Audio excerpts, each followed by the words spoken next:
Want to increase efficiency in onboarding your new foreign virtual assistants? This video is for you.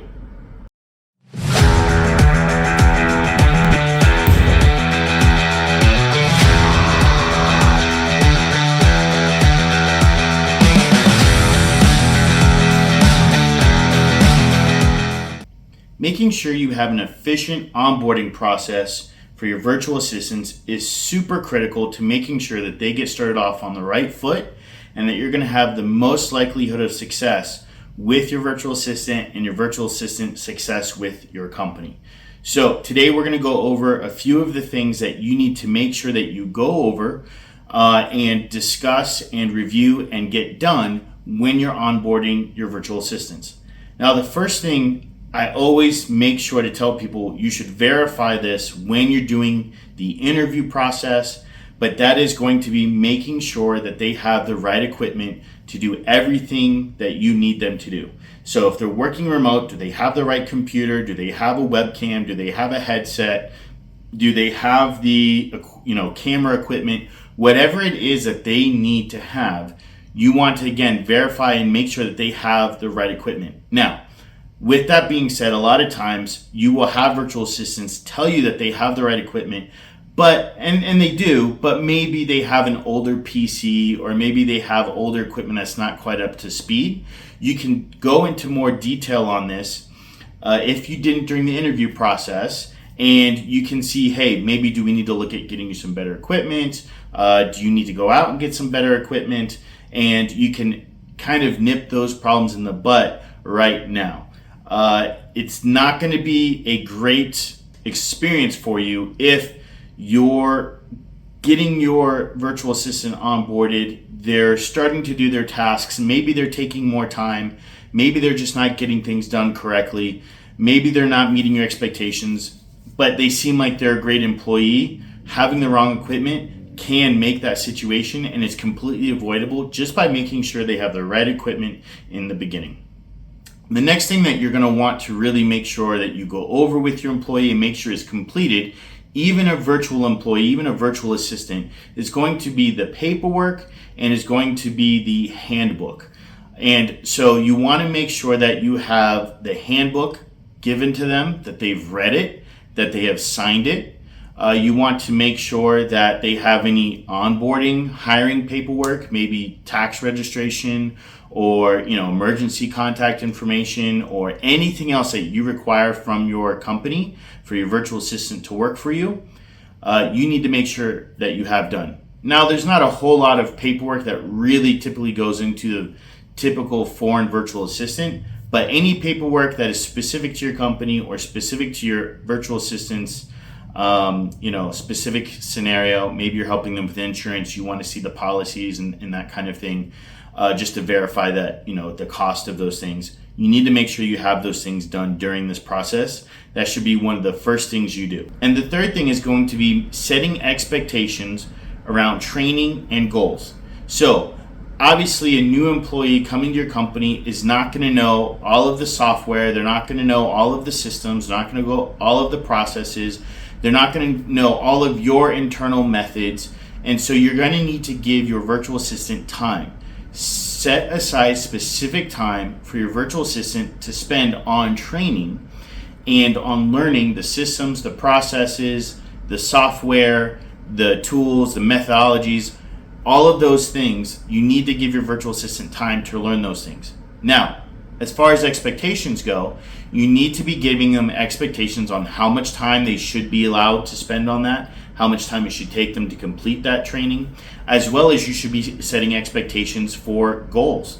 So what are the goals that you have for them in the first, set period of time? Maybe the first day, maybe the first week, maybe the first month. As much as you can clearly explain what those goals are and lay that out for them, it's going to be a much better scenario for your virtual assistants to actually be able to hit those goals. I'm glad you're enjoying the video. If you need help with hiring, training, or managing your VAs, make sure you click the link in the description below to check out our free VA hiring workshop. If you need one-on-one help with me, click the link to schedule an appointment to see how I can help. The next thing you want to really make sure that you give your virtual assistant access to is software. So they can't do training and they can't learn software if they don't have the access, right? But you need to make sure that they have access to all the software and the specific softwares that they need. So for example, your web developer is going to need different software access than your graphic designer. Your graphic designer is going to need different software access than your copywriter, and so on and so forth. Every different position or every different VA that you hire for that has different skill sets and different tasks is going to need access to different software, most likely. Now, they may have the same project management tasks that they use, which obviously all should have the access to, but you want to make sure that they have access to all the different specific softwares as much as possible. I find a password manager system very effective in doing this. A password manager system can really make it super simple for you to share access just to the websites or just to the softwares that they need, and meanwhile protect the other software and website programs or subscriptions or access that you have, and don't overshare access that is unneeded. And so the next thing that you really want to make sure that you work on is introducing your VA to the rest of their teammates. The rest of their teammates are going to be critical for making sure that they feel comfortable, they have a human resource to go to when they have questions about their tasks, about the systems they're using, about the processes they have.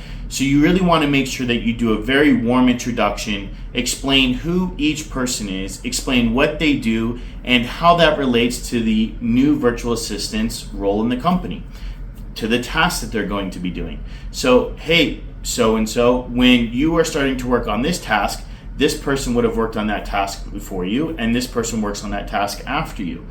And of course, you want all of this documented in your standard operating procedures, so that's clearly laid out, but you want to make sure you have those introductions.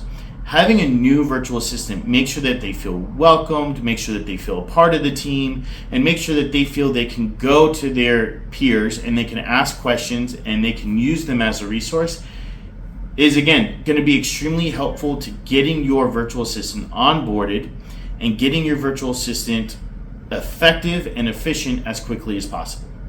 The last thing you really want to make sure you do with a new virtual assistant as part of their onboarding process is checking in. You want to do very frequent check-ins, and you want to do this because virtual assistants especially are typically going to tell you, oh, I'm good, everything is fine, and you won't really see that there are problems until it's time for them to turn in their work and you realize they've either done it completely wrong, or they took way longer than they should have, or they did something completely different because they just didn't understand for one reason or another. And so you got to remember, your new virtual assistant's probably going to be a little bit nervous, is probably going to be a little bit shy, and so you really want to make sure that you check in frequently, check in on the progress of their work, make sure that they're not having any hurdles, make sure that they're not having any questions, make sure that they're doing the right tasks, and make sure that they can check in with their team and that they're not having any issues adjusting to their teammates or communicating with them. You really want to make sure you check in very frequently. This is, again, going to help your VA get off to the best start. Hey everyone, that's the end of the video. Thanks for tuning in. If you want to see more videos like this one, go ahead and leave the like button to let me know that you got value from the video, as well as go ahead and hit the subscribe button so that way you can be tuned in when I create more videos in the future. Also, go ahead and check out the description if you want to find out more information about working with me one-on-one. I do provide consulting and coaching services for hiring VA teams, for marketing teams, and sales teams to help your business get consistent growth so you can live a life of abundance.